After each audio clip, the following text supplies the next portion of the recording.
자, 이번 주 국회를 아마 뜨겁게 달굴 소식입니다. 조윤선 공방이라고 저희가 제목을 붙여봤는데요. 31일이죠. 앞으로 사흘 후에 조윤선 문체부 장관 후보자에 대한 인사청문회 예정돼 있고요. 그로 이어서 김재수 농림부 장관 이렇게 인사청문회 두 건이 이어지는데요. 자, 이유종 기자께 먼저 질문을 드릴게요. 자, 박근혜 대통령이 굉장히 총애하는 인물이잖아요. 조윤선 후보자. 네, 어느 때보다 지금 야권이 벼르고 있는데 특히 너무 많이 지출을 해서 돈을 너무 많이 쓴 문제가 지금 화제가 되고 있잖아요. 맞습니다. 사실 돈 많이 쓰면 소비 진작도 되고 국민 경제도 일으키고 참 좋을 것 같은데 공직을 맡은 사람의 경우에는 용처가 되게 중요할 것 같습니다. 네. 최근 3년 6개월 동안 18억 3천만 원을 썼습니다. 그러니까 1년에 5억 원 정도의 금액을 쓴 것입니다. 1년에 5억 원. 네. 보통 사람들이 쓰기에는 그렇게 적은 비용이 아니라 굉장히 많은 비용이죠. 그래서 네. 한 달에 한 4,500만 원 정도를 썼기 때문에 이 용처가 어떻게 되느냐. 이번 청문회에서 아마 야당이 여기에 대해서 굉장히 집요하게 물고 늘어질 확률이 매우 큽니다. 네. 자, 이 조 후보자는요, 공교롭게도 2013년, 그러니까 3년 전에도 이 과소비, 과도한 지출 때문에 여가부 장관 인사청문회 때 똑같이 문제가 됐었거든요. 그때는 어떻게 해명을 했는지 한번 직접 보고 다시 얘기 나눠보겠습니다. 왜 이렇게 돈을 많이 쓰셨는지 다시 속 시원하게 좀 답변해 주세요. 간단하게. 저도 마찬가지고 또 배우자도 마찬가지고 어느 자리에 가서나 이 동료들이나 후배들에게 늘 이렇게 이 베푸는 그런 것이 너무 몸에 계속 배어 있어서 저희가 오랜 동안 그런 생활을 하다 보니 미처 그렇게 이 수입을 아주 잘 저금을 하면서 지내지는 못한 것 같습니다. 그 점에 대해서 설명이 계속 굉장히 미흡하다고 생각하실 수는 있겠습니다만 사실 이게 저와 저희 배우자가 이제까지 사회생활을 했었던 또 실상이기도 합니다. 너무 엄청난 돈이기 때문에 네. 국민 정서하고는 진짜 동떨어진 그 생활비라고 생각합니다. 1년에 7억 5천씩 쓰셨거든요.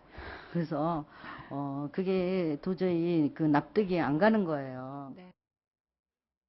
이번에 조금 줄어든 거는 같습니다. 1년에 7억 5천인데 이번에 1년 5억이니까. 자, 이수희 변호사님. 자, 이게 한 3년 정도 지났는데 비슷하게 씀씀이는 그렇게 안 줄어든 것 같아요. 이번에도 비슷하게 사회생활의 일환이다 이런 식으로 후보자가 해명을 한다면 납득을 하시겠습니까? 우선은 용처를 정말 제대로 된 건지, 진실대로 말한 건지부터가 우선은 의심스러운 거죠. 근데 정말 말 그대로 저렇게 후배나 동료들이나 여하튼 저렇게 돈을 썼다고 하면, 네. 그게, 앉아서 이렇게 아구찜 먹으면서 내는 값은 아니었을 거고, 돈이. 네. 그렇다면 중간에 선거도 치렀었고요. 네. 경선을 통과를 못했지만 어쨌거나 예비 후보로서 당내 선거 운동도 했었고, 네. 또 저렇게 쓴 베풀었다는 그게 과연 지금 김영란법에서 규제하는 그런 청탁성 돈들은 아니었는지 네. 저는 그런 것도 새로운 좀 쟁점으로 부각돼야 된다는 생각을 합니다. 저 말이 액면 그대로 사실이라 하더라도. 네, 변호사님. 그런데 저는 자본주의 국가에서 네. 사유재산이 인정된 국가에 돈을 쓰는 게 자기가 얼마를 쓰는지 그게 왜 문제된지 좀 납득이 안 가는 거. 네. 오히려 본말이 전도됐다. 지금 배우자도 물론 변호사입니다. 네. 우리나라 유수의 법무부 변호사고 조윤선 후보도 변호 자격이 있지만 변호사를 별로 지금 하진 않는 것 같은데 네. 버는 돈에 어떻게 벌었냐 그게 더 문제가 된다 생각해요. 어떻게 벌었느냐. 변호사들이 지금 말하자면 1년에 한 지금 10억 가까이 이렇게 버는 거 아닙니까? 네. 이 버는 돈이 과연 그러면 조윤선 장관이 있기 때문에 그 후광으로 그 배우자가 번 건지 네. 아니면 정상적으로 번 건지 하여튼 저는 돈을 번 게 정상적이 아니냐. 우리 네. 지금 누굽니까?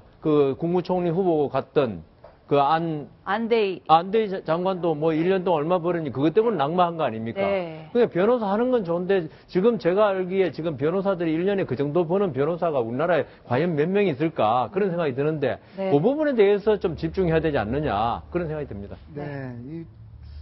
많이 버시는 분들은 많이 벌고요. 못 네. 버시는 분들은 못 버서 이게 좀 국민 감정에는 약간 좀 차이가 있는 것 같아요. 네. 어쨌든 조윤선 장관 후보자 청문회 끝나면 그 다음에는 김재수 농림부 장관 후보자 청문회가 열리는데 이분은 또 너무 싼 가격에 대궐 같은 아파트에 살았다 그래서 지금 문제가 되고 있습니다. 황일동 네. 의원. 예, 김 후보자가 2007년부터 7년간 살았던 경기도 용인 성북동에 있는 아파트입니다. 네. 239제곱미터니까 이제 흔히 하는 말로 93평형으로 되어 있는데요. 네. 2007년부터 1억 9천만 원 전세를 주고 살았다는 건데 네. 당시에도 이미 전세가가 2억 2천이었고 기억하시겠습니다만 요 무렵부터 전세가가 막 올라가지고 상당히 많은 분들이 고생을 하신 시점입니다. 맞습니다. 그래서 지금은 현재 6억 원가량으로 전세가가 올라 있는데 네. 그 사이에 한 번도 전세가를 올려서 집주인이 받지는 않았다는 거죠. 네. 이제는 이 집주인과 김 후보자가 특정한 관계에 있는 것이 아니냐라는 의혹이 제기되면서 지금 문제가 불거졌습니다. 네, 지금 야당에서는요, 그 특정한 관계가 뭐냐, 이 장관 후보자에 관련된 어떤 사람에게 그 대출 청탁을 봐줬다, 집주인이. 그래서 싸게 전세를 줬다, 이런 얘기인데요. 그런 의혹을 제기하고 있는 김한정 의원의 얘기를 들어보겠습니다. 2007년에 2,500억 원 초기 대출을 했고요. 그 시점이 김재수 장관이 아파트에 입주한 시점하고 일치합니다. 그 이후에 이 회사의 신용이 문제가 됐든지 다른 일반 은행들이 대출을 해주지 않았는데 농협만 그 다음에 또 그 다음에 500억씩 추가 대출이 일어났습니다. 그 배경도 조사해 볼 생각입니다. 그런데 당사자인 김 장관 후보자는 강력히 지금 반발하고 있는 거죠. 네, 부인하고 사실이 있습니다. 아니다. 예. 예, 당시 자신이 무슨 어떤 농림수산식품부에서 무슨 직함을 가지고 있을 때가 아니라 네. 주미대사관에서 농무관으로 근무하다 들어왔을 때 네. 전세를 다시 들어왔고 그때 이 집에 들어갔는데 이게 1층이라서 그렇게 위치가 좋지 않다. 그리고 전세 시세 차이가 그렇게 크게 나지 않아서 거기와는 관련이 없고 농협대출 나도 모르는 얘기다. 이런 답변을 했습니다. 네. 네. 인사청문회가 줄줄이 열리는데 경찰청장 후보자부터도요, 자기가 음주운전을 하다 적발이 됐는데 경찰이 아니라고 했다는 자백을 했는데도 경찰청장 임명하고 있죠. 네. 인사청문회 계속 논란이 될 것 같습니다. 네. 예, 관련 소식 계속 전해드리려고 하고요. 저희는 다음 소식으로 넘어가겠습니다.